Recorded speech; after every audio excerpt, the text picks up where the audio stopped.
So we are starting a new series now, which is based on LICC, which is the London Institute of Contemporary Christianity, looking at fruitfulness in the front line. So we'll be looking at the book of Colossians, but with this perspective of how can we be disciples, followers, missionaries in our everyday life. So as we look into Colossians, this lovely book, I really recommend you just read it as a whole chunk. I really recommend that you actually have a look at it. And as a little overview of the book, it is a book written to Christians, so Christians who are quite established, mature Christians who gather in church every Sunday, like the people who are regular members, and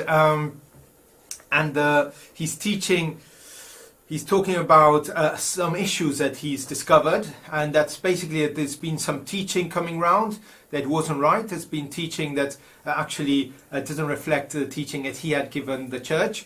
And there's the three things he mentions in the letter, and that's he says, be careful of following just traditions for tradition's sake, and with that he also includes things like ways of thinking and just philosophy and stuff from the culture that can permeate into the church. So be careful of that. He then says, be careful of laws that are added that aren't in the Bible, things that people have added, say don't do this, don't do that, when actually it's not part of God's message. And the third thing he talks about, and he says, be careful of spiritual ideas that aren't God's either. He actually mentions the worship of angels, but he's talking about certain spiritual disciplines that might be a bit extreme, that actually aren't part of the message that he has been given. So basically what Paul is talking about, and Timothy, are these add-ons to the message of Jesus, these things that have been added afterwards. And what the whole message is about is focus on Jesus. Set your eyes on heavenly things. Grow in Him. There's enough in Him to kind of grow into. We don't need all these added stuff that actually aren't part of the gospel and the message He has given. So if we have a look at the passage, and I'm going to read a bit again, and just read it and hear it in the sense of this is Jesus. This is the Jesus he's saying focus on this and not all the add-ons. And this is the Jesus we are talking about. And he says, he is the Son. The Son is the image of the invisible God, the firstborn of all creation. For in Him all things were created, things in heaven and on earth, visible and invisible, whether thrones or powers or rulers or authorities. All things have been created through Him and for Him. Saying, focus on this, Jesus. He says, He is before all things, and in Him all things hold together. He is the one who unites everything together. And He is the head of the body, the church. He is a beginning and the firstborn from among the dead, so that in everything He might have the supremacy. For God was pleased to have all His fullness dwell in Him, and through Him to reconcile to Him all things, whether things on earth or in heaven, by making peace through His blood shed on the cross. And this is a kind of prayer and an act of worship, and it's a description of who Jesus is, which I hope we might at some point want to learn by heart. Actually I haven't, but as I was reading it I thought this is what I want to do. I really want to learn this by heart. I know so many songs by heart. I can read this hymn and this act of worship. And basically what Paul is saying is in Him, Jesus, through Him, Jesus, and for Him, Jesus, all things were created. And He is the head of the church. He is the one who calls us to follow Him and invites us to be part of what He's doing. And that should be the most exciting news we've ever heard. The invisible creator, amazing God, is the one who has reconciled us to Himself and invites us to be part of what He's doing. So today, the theme for today is the bigger pictures, understanding the bigger picture, looking at our life and the world and the church and everything through the lens of the bigger picture. What is it all about? And the truth is that the last few weeks I've had the privilege of journeying with a few people who are going through really difficult things, and one of the things you notice when you're going through very hard things is you start realizing what's important. When you're confronted with death and things like that, you realize again what's important, what are the most important things in life. And I hope that through this looking at the bigger picture, we will be able to realize once again what are the important things in life. The last few months, Benji, our son, who's 4, he stopped potty training around 2 years ago, but he's now shifted into doing a wee in the toilet sitting down to standing up. And it's a whole new adventure and a whole new way of doing things. The latest was a few weeks ago. He really had to do a wee as we were leaving preschool. And if you know Barnetwood and Barnetwood preschool, outside there's a nice tree where people walk by, and it's the least place you'd stop and do a wee. And actually, as I was walking, he suddenly just dropped his trousers, did a wee there, and it was the most embarrassing thing. I was actually speaking to a head teacher 2 minutes ago about something about church, so it's really, and then leaving, doing a wee there wasn't great. But one of the things I've noticed is that not only that, but that he does wee in the toilet, and he gets wee everywhere, and it gets a bit frustrating when you look at it at the moment. When I go into the toilet and there's wee everywhere, it's not a happy place, but if you look at it from that perspective, it's like, oh, what a disaster. He's doing wee all over the toilet. But if you look at it as a bigger picture, actually he's developing, and he's learning how to do things. And this learning he's learning now, which has a bit of a cost for us, a cleaning cost, actually at the end of the day will mean that he will be more independent and be able to do things his own way. And he's learning all these things. So all of these things have a little cost, but when we look at it in the bigger picture, we realize, well, actually it's really worth doing. So as Christians, what is the bigger picture? What is the big thing we are looking for? And basically this passage invites us to think that the bigger picture is that Jesus has authority over everything, that we were created in him and for him, and that we are called to co-labor with him. It's pretty simple. Jesus has authority over everything. He created everything in him and for him, and that we are called to co-labor, to work with him on his creation, on what is already his. And thinking of the bigger picture, Martin Lloyd-Jones said, the most vital question to ask about all who claim to be a Christian is this: have they a soul thirst for God? Is their life centered on him?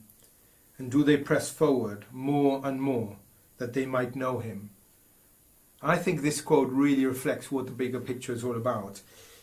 Are we hungry for more of God? Are we centered in him? Do we have a worldview that is centered in him? And do we press forward? Do we try to do our best to co-labor and to kind of live much more in the bigger picture and not be distracted by the little things in life? So how can we do to live more connected with that bigger picture and be more focused on our priorities? And I'm going to share a few short tips about this. And the first comes from looking at Steve Jobs' life. You know Steve Jobs, the kind of Apple guru, and all the work he did designing. And actually one of the things he did, which is quite fascinating, is because he wanted to be so creative and so focused in his work, what he did was he would wear the same clothes every day. So he'd just have loads of the same trousers and the same t-shirt and the same shoes and everything. And he basically said, I don't want to spend any of my energy thinking on what clothes I'm going to wear.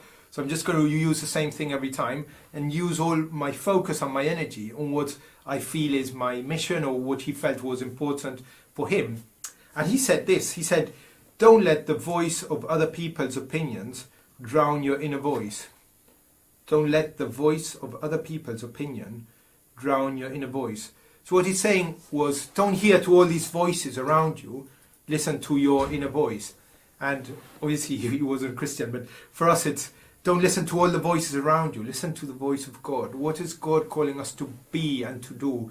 What is his plans for our life? What is his bigger picture? What's important for Him. So the first kind of tip I'd say is to simplify. Is to say, well, what are our priorities? What is our focus? Let's simplify our life to try and kind of be good at that focus, be good at that which is important for us. The second, and there's quite a few, is what I spoke about a few weeks ago in the 5 p.m. service, was habits in our life that will help us look at the big picture, focus on the big picture. Habit of worship was what I talked about a few weeks ago, but different habits that will help us engage with God and engage with what is important in life. Something that really helps me is to try and feed myself, and I do that through reading books. I love reading, so I read books that actually help me engage with God and His bigger picture and what He is doing and what He wants from us. And lastly, another thing that helps me is to gather with other Christians, is to gather in church and gather in small groups where we are feeding ourselves with a bigger picture. When we gather and we worship God, we are putting our focus on Him, and again we get the bigger picture. We realize, well, we are created by Him. There is a God who is with us and around us.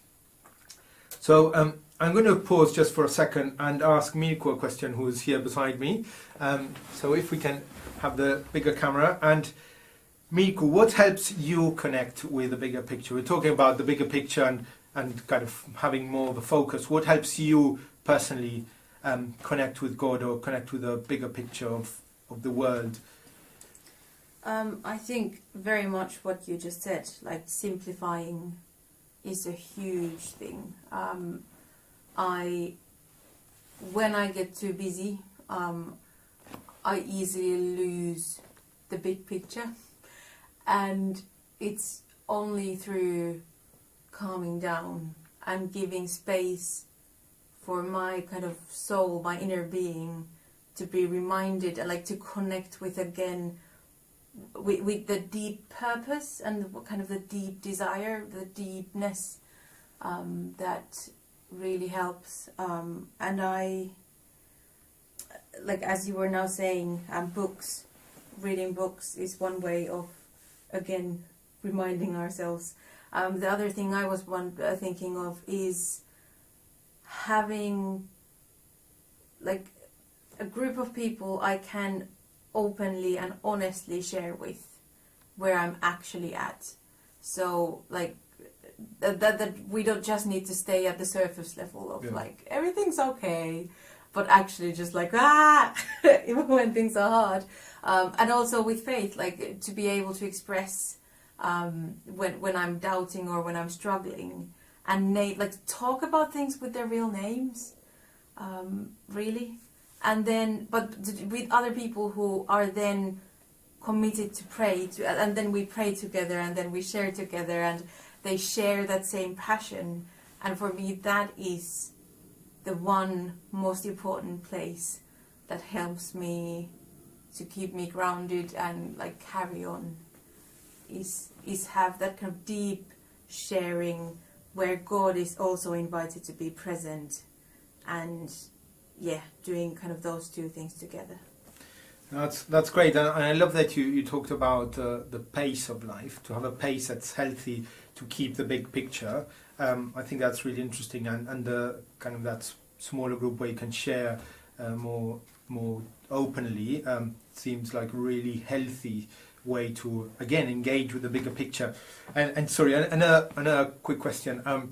Sorry, it's really interesting to speak with me. I think we all agree we could kind of spend an hour just chatting here on the couch. But what's for you the big picture? Like what's maybe more personally? What's for you the big picture? What's the bit where you say, well, for me, this is what I focus on. This is what's important for me.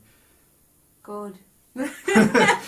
I've been to different retreats where it's kind of trying to find kind of the motto for your life, or the big picture, and try to kind of consolidate it, which is really hard. But I think for me, big part is to know God and make Him known.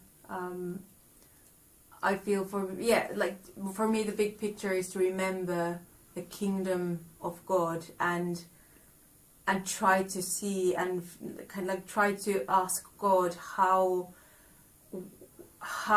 can it be shown tangibly around us, and what's my part in this context, this community. So like God's kingdom is the big picture, and knowing my place in it and knowing my calling within that, which I'm sure will change. So I think the big picture, the main bit, God, doesn't change. Yeah. But then what does that look like as I get older? That keeps changing. So I need to keep coming back to God, saying, what does this look like this year? What does this look like in this culture or in this country or in this job? Which keeps it interesting. Yeah, no, it's true. It does change. The focus is kind of the same, but then how you implement it and how you achieve it is quite different. William Wilberforce, who is one of my heroes and who actually had a huge impact on this country and the whole world, he says, no one expects to attain to the height of learning or arts or power or wealth or military glory without vigorous resolution, strenuous diligence, and steady perseverance. Yet we expect to be Christians without labour, study, or inquiry. And I love this quote because I think we tend to say that God is number one in our life and our priority, and we are centred in Him. But what Wilberforce is saying is basically, if that's true, then we have to be intentional about how we live our lives. Intentional to say, yes, this is my focus. We need to work on it. We need to spend time in it. We need to put some effort on it. It's like you won't be a great politician if you don't spend a lot of time working on that or studying. And the same thing with performer and other things. So it's the same with following Jesus. If we don't put effort and intentionality to it, if we just kind of trot along life, then it's not going to really have an impact on our life and the people around us. So it's really worth looking into, this is a big picture, this is what I want to focus on, and these are the things I'm going to try and do. I say try because I always do a huge list and do half of it. But these are things I'm going to try to do and be intentional about to be able to achieve that. So I think the call from today and from Colossians is just to discover Jesus is amazing, He's huge, He's lovely, and He calls us to be part of what He's doing. And He calls us individually, with our friends, family, with our small groups, with our church, to be part of what He's doing. And actually, when we open our eyes to see that actually when we engage with Him, there's eternal effects to it. When we invite someone to a course or something and they become a Christian and they start following Jesus and they then share love with others, it's massive, the impact we can have on people around us with small and not that small actions in our lives. So I think I'd really like to encourage us to just look at Jesus and say, wow, you're amazing, I want to be part of what you're doing. And reimagine, reconnect, redream, rediscover that we are part of something big, actually massive.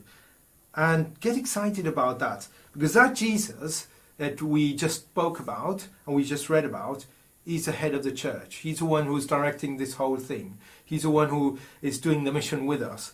And this is the Jesus who wants to meet with us and wants to gather with us and wants to go out with us with everything we are doing. So I just want to really, really encourage us to look at the big picture and remember those words from Wilberforce, a call to be intentional about engaging with God, with His kingdom, and with the people around us.